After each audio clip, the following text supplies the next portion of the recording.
Hello guys, makwento ko lang sa inyo.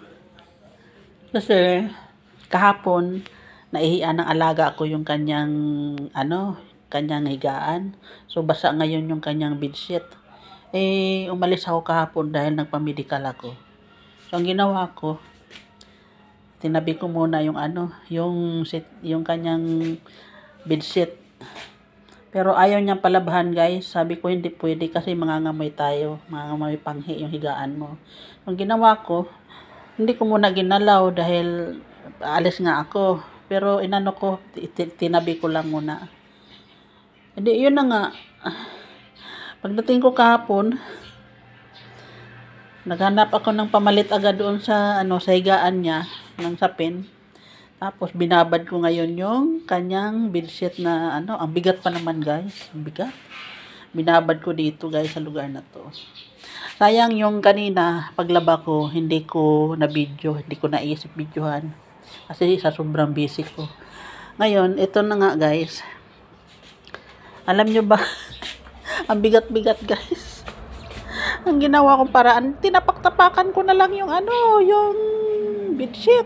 Binabad ko sa malaking planggana mula kahapon hanggang magdamag. Binabad ko nangupas. Kasi siguro unang laba pa lang yun bago yung bedsheet kaya unang laba kaya kumupas. Kupas yung kulay ng tubig. Diyos ko. Ayan, minikos-mikos ko na lang talaga pag apak-apak. Sayang, di ko nakuna ng video yung pag mikos-mikos ko ng apak So, ayun na nga. Ito na nga siya ngayon. Sinampay ko na. Mabuti na lang guys at maaraw, no? Matutuyo agad to ngayon. So, ito yung kanyang punda. Ito yung punda niya.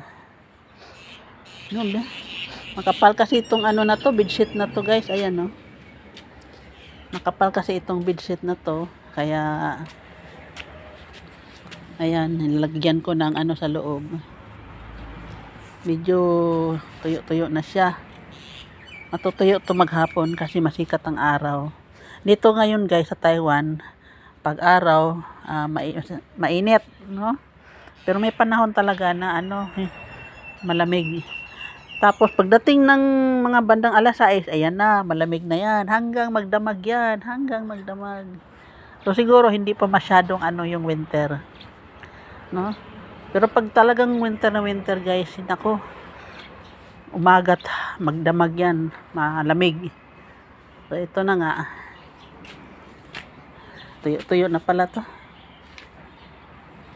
So ayan guys, yung aking minikos-mikos na paglabada kasi yung washing machine hindi ko ginagamit kasi hindi naman pinagamit saka ang tubig kasi iniigib ko pa doon sa labas. So, ayun, sawa ng Diyos, nakaraos naman sa mikos-mikos.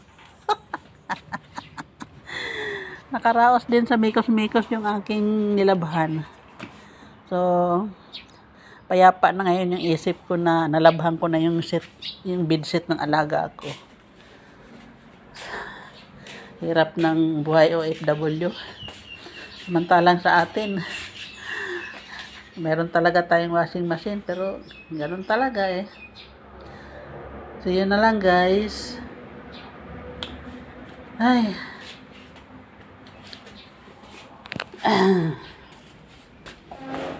Thank you so much for watching. Maraming salamat sa inyo at mabuhay.